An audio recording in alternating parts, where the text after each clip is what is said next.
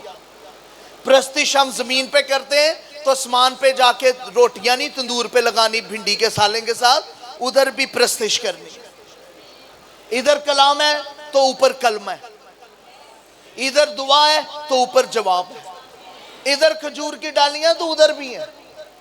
سنیے کیا لکھا ہے۔ ان باتوں کے بعد جو میں نے نگاہ کی تو کیا دیکھتا ہوں کہ ہر ایک قوم اور قبیلہ اور امت اور اہل زبان کی ایک ایسی بڑی بھیڑ، جسے کوئی شمار نہیں کر سکتا، سفید جامے پہنے اور کون سے جامے پہنے ہوئے ہیں؟ سفید۔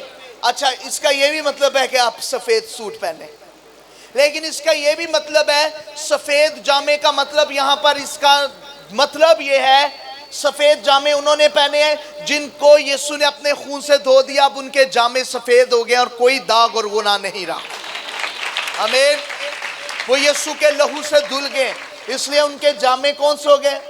اب چاہے ہرے ہوں، پیلے ہوں، نیلے ہوں، لال ہوں، کالے ہوں، کوئی بھی رنگ ہو، لیکن ایک رنگ یسوع نے ہمیں دے دیا ہے، بے داغ کر دیا اور کوئی داغ نہیں رہا۔ آمین آمین۔ جی پھر سفید جامے پہنے اور کھجور کی ڈالیاں ہاتھوں میں کون لیے سی ہوئے، ڈالیاں؟ کھجور کی ڈالیاں اپنے ہاتھوں میں لیے ہوئے، تخت اور برا کے آگے کھڑی ہے، اور بڑی آواز سے چلا چلا کر کہتی ہے کہ نجات ہمارے خدا کی طرف سے ہے جو تخت پر بیٹھا ہے اور برا کی طرف سے۔ اور سب فرشتے اس تخت اور بزرگوں اور چاروں جانداروں کے گردا گرد کھڑے ہیں۔ پھر وہ تخت کے آگے منہ کے بل گر پڑے اور خدا کو سجدہ کر کے کہا آمین، حمد اور تمجید اور حکمت اور شکر اور عزت اور قدرت اور طاقت عبدالآباد ہمارے خدا کی ہو، آمین۔ سب کہیں آمین آمین۔ سو آسمان پہ بھی ویلکم، زمین پر بھی ویلکم۔ آمین۔ ہمارا کنیکشن کیا ہے؟ آسمان سے زمین اور زمین سے آسمان تک ہے۔ آمین آمین۔ سو کتنے لوگ آج شادمانی سے پرستش کریں گے؟ آمین۔